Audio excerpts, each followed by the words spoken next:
Let me start by offering my deepest condolences to you, Mrs. Gorman, and to you, Mr. Abraham, for the loss of your children. As a parent myself, I can think of no greater loss, and I appreciate you being here to share their stories and their lives with us. Unfortunately, this hearing is, it's the fourth time in this committee that we've had a hearing on sanctuary cities, the fourth time. And there's many other things that we could be doing other than this. Thank you, Mr. Chairman, and thank you for having me at this important hearing. I'm here today to introduce Jessica Gorman. Jessica should not be here today. She should not be testifying before Congress. She should be back in New York with her daughters, Madeline and Sheridan, enjoying a quiet Tuesday afternoon in the summer. But unfortunately, Jessica is here with us today. And she's here because just a few short months ago, her beautiful daughter, Sheridan, was shot and killed in Chicago by an illegal immigrant. I cannot say it loud enough or clear enough, but this nation and this Congress owes you an apology. We are sorry to you, to Tom, and to Madeline. I didn't know Sheridan personally, and that's a tragedy. But I know her family, and I know the Yorktown community. I know that she was a kind and compassionate young woman who cared about her community and had a bright future ahead of us. And I know without a doubt in my mind the incredible things she would have done with her life should she had been given the chance. Her murder was senseless. It should not have happened. Our immigration policies exist for a reason, and they should have been enforced. Sheridan would still be with us today, and Jessica would not have to testify before this panel. Our immigration laws facilitate legal immigration processes to ensure that good, smart people can come into this country, assimilate, and contribute to our communities, while also ensuring that criminals who break the law do not get to stay. Their jobs are made infinitely harder when places like New York and Chicago blatantly disregard existing law and provide safe harbor to criminals. Sanctuary policies Mr. Chairman, are the reason. Point of order. This is a statement, not an introduction. Gentle lady's point is well taken. Gentleman, please confine his remarks to the introduction. Thank you. Back in May of 2023, over 3 years ago, Sheridan's murderer illegally entered the United States. Border Patrol caught him. They apprehended him. But then, because of the Biden administration's ludicrous open border policies, he was released into our country. A month later, he was arrested for shoplifting in Chicago. Under existing law and the law at the time, he should have been deported right then and there. Point of order, this is not an introduction. By our federal laws. Point of order, this is not an introduction, it's a speech. You should be ashamed of yourselves. Mr. Chairman, disgraceful. Mr. Chairman, Yes, for a ruling on the point of order. Mr. Chairman. Precisely because you have failed to do your job. Yes, Mr. You wonder Chairman. why we had 4 hearings? It's because you don't understand the consequence of sanctuary policy. Mr. Chairman, unfortunately, we won't give our approval for people to introduce their constituents if people don't stick to the rules. So I appreciate the chairman's insistence that we stick to the rules and that you have the opportunity to introduce your constituent, which I think you have done. My constituent so thank you very much, Mr. Lawler and Mr. Chairman. Sharing the details of her death. You may not want to hear the details. It may be an inconvenience to you, but these details matter. The gentleman will suspend. We have an agreement with the minority that the introductions will be introductory only. So if I could just ask for the gentleman to make that introduction and conclude. Sure. When you send your kid to college, you should be worried about making sure they go to class, or hopefully that they have a nice roommate, or how to help them get a summer internship. Not worried that illegal immigrants are shooting them while they're out with their friends looking at the northern lights. It is shameful that we are here. Not because this is the fourth hearing, but because we need to have 4 hearings to make people understand the real-life consequences of the disastrous sanctuary city policies.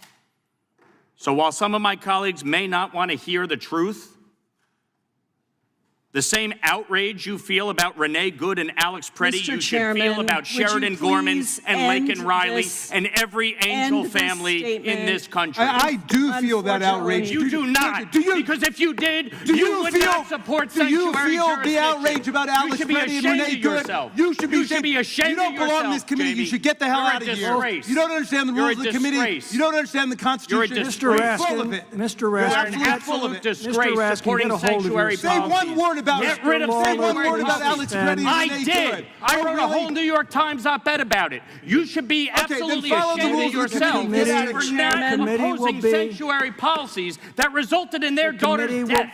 The committee will be in order. Mr. Chairman, I just want to say we will not allow, thanks to Mr. Lawler's outrageous outburst, we will not allow this to happen again. This was an agreement between the chair and the ranking member, and unfortunately, you're not able to control your members, so it is time for us to proceed. Your opening statement was outrageous. You should be ashamed of yourself. I yield back. Get off of it.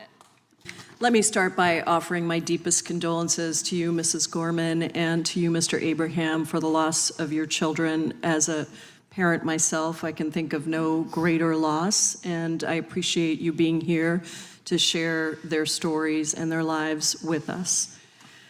Unfortunately, this hearing is, it's the 4th time in this committee that we've had a hearing on sanctuary cities, the 4th time. And there's many other things that we could be doing other than this. My name is Jessica Gorman. I'm the mother of Sheridan Grace Gorman. Sheridan was 18 years old. She was a freshman at Loyola University Chicago. She was beautiful. She was funny, faithful, loving, full of plans to build something with her life. On March 19th, Sheridan went with friends to the lakefront in Chicago because they hoped they might see the northern lights. She never saw those lights. The man accused of murdering my daughter is Jose Medina, an illegal immigrant from Venezuela who should not have even been in this country. And even after committing a crime and having an outstanding warrant, he was left on the streets of Chicago to murder my innocent American child. But this story, it's not about him. This story is about my Sheridan. It's about how failed border policies, sanctuary city laws, and twisted leaders refused to cooperate with ICE. They sent her to her grave. It's about a government and politicians that forgot their first priority. And the question before this committee is painfully simple. When did protecting our American citizens stop being your first priority? And even more important, why did protecting our American citizens stop being your first priority? I want an explanation, I need one, and I deserve one. But first I want you to know who my Sheridan was. I want you to understand what we all lost because of your mismatched priorities. My husband and I have always joked that our older daughter, Madeline, is our pride. Well, Sheridan was our joy. From the moment she was born, Sheridan was pure energy, enthusiasm, laughter, fun. She was the kind of person who made every room brighter and usually a little louder. Which is why when Sheridan was in kindergarten, I remember going to her first parent-teacher conference. I was a little nervous, because while she was the sweetest little girl you could possibly imagine, she was also the chattiest. I remember sitting down across from her teacher, bracing myself, and asking with bated breath, "So, how's my Sheridan?" I'll never forget when the teacher looked at me very seriously and said, "I only have one thing to say to you." Oh, my stomach dropped. Then she said, "Your Sheridan stalks the buddy bench." I remember blinking at her. "I'm sorry, what?" She said, "Your Sheridan stalks the buddy bench." I was totally confused, and I asked, is that a good thing or is that a bad thing? And what exactly is a buddy bench? And the teacher smiled and said, "It's a beautiful thing."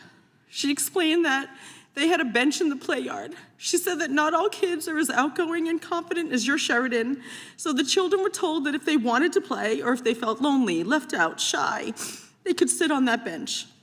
And then the other children were told that if they saw someone sitting there, they should go over, talk to them, ask them to play.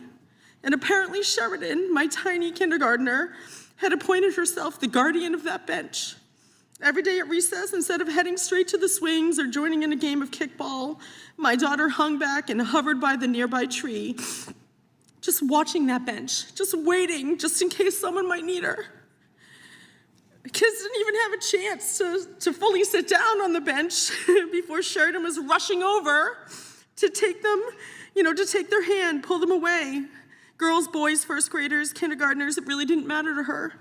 If a child looked lonely, Sheridan went over. If someone had no one to play with, Sheridan was there. If someone felt invisible, Sheridan saw them. That was my daughter, and that is who she was until the day she was stolen from us. And I honestly can't make sense of it. I cannot make peace with it. And in what world does the child who spent her life making sure no one was lonely die terrified and alone on a pier in Chicago? In what world does the girl who saw everyone become invisible to the people in power responsible for protecting her?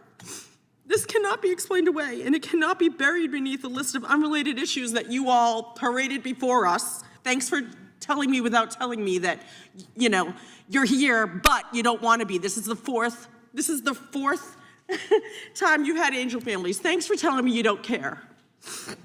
This cannot be buried under your slogans, your statistics, or excuses, and this just can't stand. So today, I bring this back to the buddy bench. I think Congress needs one. Yes. I think every governor, every mayor, every sanctuary city official, and politician shifting blame and interest, hiding behind their slogans and talking points should have to all sit on one. And I challenge you all to sit down with me, take my hand, look me in the eye, and then explain to me, because I just don't understand. Explain why people here illegally matter more than your American citizens. Explain why sanctuary policies matter more than my Sheridan's life. Explain why cooperation with ICE was too much to ask for, but asking our American parents to bury our children is somehow acceptable. Ask me. I need you to tell me. I want you to imagine that little girl on the buddy bench, that innocent college freshman with a heart full of compassion and a head full of dreams that was gunned down by an illegal immigrant, I want you to imagine that was your daughter, not mine.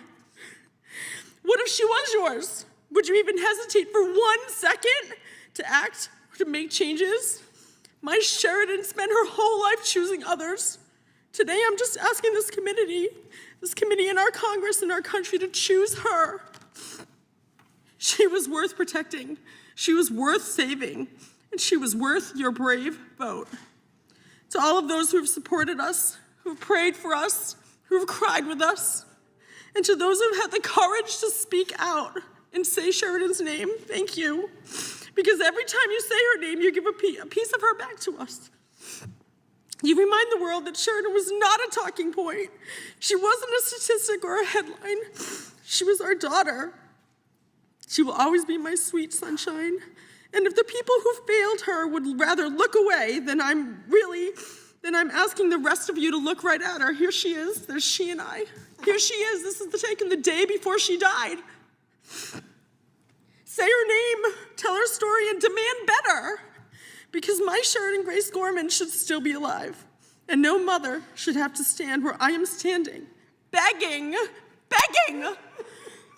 elected leaders to value my child's life after it's already too late. I cried when I came into the room. I saw this poster that you made. It says, at every stop, the system had a chance to stop him. At every step, it failed. And my daughter paid for those failures, your failures, with her life. No family should ever have to bury a child because public officials fail to put American lives first. I'm just asking you to choose us. We choose you. We choose you. Choose us. Why does my child matter less than an illegal immigrant? Why? Listen, I have a heart. I love immigrants. 2 of my best friends in this whole world are immigrants. They came here the right way. I absolutely think they make America beautiful. But my daughter's beautiful too. I need you to think about what these policies are. And I need you to imagine this is your daughter, because I'm very sure you won't be cutting off anyone when they're speaking. I'd be very sure you won't call this a political stunt The grief is real. Every day I wake up with unimaginable pain. Do you know what I wake up in the middle of the night and I think, did my daughter cry for me? She made it 40 feet. She made it 40 feet running for her life. Did she cry out for me? She died on that pavement all by herself, lonely, bleeding on that pavement. And I will never, ever rest. I actually have to say that I am devastated. My husband and I, we're only a couple years away from retirement. I've worked my whole life so hard. All I wanted to do was just enjoy our children. Just wanted to enjoy my Sheridan, my Madeline. And now I'm bitter. I'm bitter because I'm a lover, not a fighter. I'm a lover. I love children. I love pumping people up and making them feel good about themselves. I'm not racist. I'm not xenophobic. We've done everything right, my husband and I. We taught our daughter to be wonderful, beautiful person. Her love was extravagant. And now I'm gonna have to spend my last waking moment, I'm gonna have to spend fighting against these policies, fighting for people to say her name. So, if you have the courage, please come talk to me. Come sit on that bench. I'll buy Congress a bench. Talk to each other. Talk to each other. We shouldn't be screaming across the room. I mean, we also shouldn't say but, because I have to just say, and I understand that you're here for a reason. I don't understand why it's only the Republican side that cares about our American children. And I know that you're a mother. I know that you're a father. I deeply value that. But basically what you just did, what you said was, I'm so sorry for your loss. I have a daughter too. I have a son. I feel your pain. You don't. You don't feel my pain. Because the next words out of your mouth were, but. There's no but. When your child is in a coffin, there's no but. And I need you to understand that. And if you ever want to talk about it, I'm here. I'm going to buy you a bench. I'm going to buy, you can put that on the record. I'm going to buy Congress a bench. And they can come and sit and hold my hand and look me in the eye and explain to me why illegal immigrants are more important than my daughter. I really want to know because I don't understand. Please, I welcome you. I will listen. I will listen. I care. I care. I just need you to explain it to me because I don't and I fear I will never understand.